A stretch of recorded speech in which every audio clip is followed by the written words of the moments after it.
At this moment, like a lively YouTube intro, our doctor decides to reflect and embark on a refreshing mountain hike. But she accidentally got lost. One night, Charlie found a brooding Jenny outside smoking, who generously shared her voice. Turns out, Charlie is also a fan of Jenna's. They chatted about wine, but Jenny refused, saying she's quit drinking. Charlie kept grooving, pulling back from Jenny after someone left. Black Beauty suddenly realized.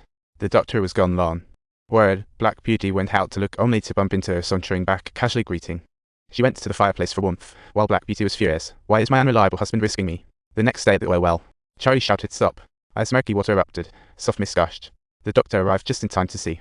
This joyful scene made her finally release her pent-up stress, and she patted Charlie on the shoulder, confidently stating she could get anything she desired. She joked about trading water for gas, while Charlie loved it more than a bath, deciding to stay. The doctor turned away, her feelings a muddled mess, gazing at the team around Charlie cheering his name. This left others thinking she might be acting out of jealousy, targeting Charlie. The doctor even began doubting herself. Events from that night made her aware that she hadn't wronged anyone. To her horror, Charlie forced Ivy, who cried, "This is so dumb," feeling utterly helpless.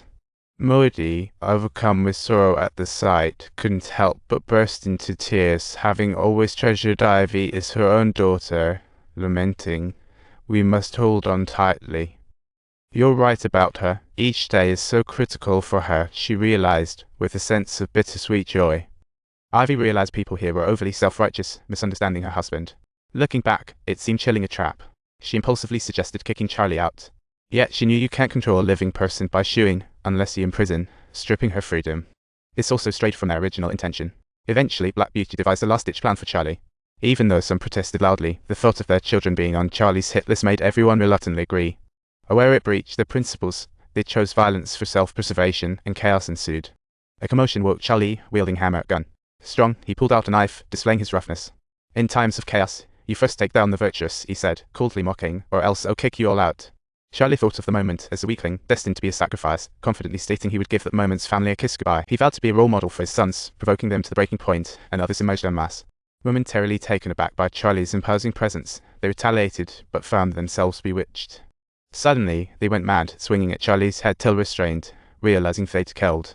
This drove them into deep guilt, washing their hands in the water that flowed from Charlie, scrubbing away the blood, feeling shattered inside. In the silence, they scrubbed tirelessly, struggling to calm their turbulent heart until the stars brought the sun back home. Regaining composure, the moment saw that Charlie's body was discreetly handled, while debates over the team's fate continued, with Charlie's closest ally, Pelly. After her boyfriend's demise, she quickly accepted the grim reality, having shattered Charlie constantly, thus harboring deep resentment. Among the team, those awaiting Charlie joined together, contemplating who could effectively surround them. They presented a choice: stay or leave. Except for Charlie's curly hair, now life-threatening. Ultimately, he furiously drove off. Alex woke up early to witness Charlie's silhouette, struggling to accept the harrowing fact that he was dead. He soon realized he couldn't survive alone and picked to stay, all in the name of protecting his family. All while continuously rejecting him, the group managed to safely navigate through 3 years, thanks to the moment's courage. Joy showcased remarkable creativity, building a studio for his little inventions. Meanwhile, Alex, left out in the cold, could only watch his brother thrive without realizing he was gaining respect back home. One night, Joy started running a fever. In an oblivious moment, the others thought it was just a mild cold and even gave him cold meds. However, in the midst of the night, Joy fainted painfully at his parents' bedroom door. In a panic, she raced to find Molly, only to find her busy tending to a patient. Molly explained that they were facing the exact same virus as 20 years ago, with the onset causing shivers and pain. Then came high fevers that would lead to total unconsciousness. Once they realized Joy had it, Molly quickly warned the moment. They needed to rush Joy to the hospital due to the highly contagious disease, mandating home isolation and masks. At that moment, another patient stumbled over, clueless, seeking Molly's help. Molly had a high fever. She followed them without hesitation. At the hospital, patients were already on beds, cooled by ice packs.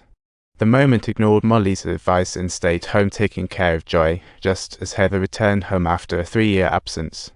She emotionally recounted the events of Rayford's death, realizing it was safest next to her parents, so she willingly took on the responsibility of caring. She rode to her father's hospital, grabbed the medicines quickly, Charlie's shadow haunting her, sending shivers down her spine.